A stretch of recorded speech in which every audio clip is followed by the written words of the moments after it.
来看高雄市长韩国瑜，本来是定后日初十要率团到美国访问，也毋过人一到波士顿，马上爱到哈佛大学去演讲。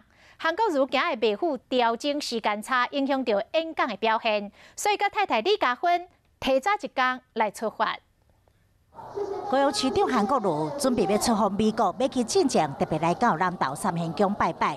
伊表示，抢订单只有一个目标，就是要有基层过好日子。原本是初十深夜韩国瑜出访美国，即马传出是要提早一天出发，原因是为虾米？外界真好奇，市府出面说明。 因为如果40个小时都没有充分的休息，就要到当地做演讲的话，的确对任何人来讲都是压力太大的。所以希望能够让他可以调一点时差去做准备演讲，这是非常合情合理，没有其他的行程或者是不可告人的地方。不过，也访美行程被外界看作是投入2020总统大选的关键之路。这段行程4月11到哈佛大学演讲，参加波士顿交社晚宴。 过长江到洛杉矶参加南加玉山协会交界晚宴，4月14到圣荷西，4月15伫史丹佛大学演讲，一连串的行程到18，等下到桃园。出访期间，伊的一言一行会被用放大镜检视。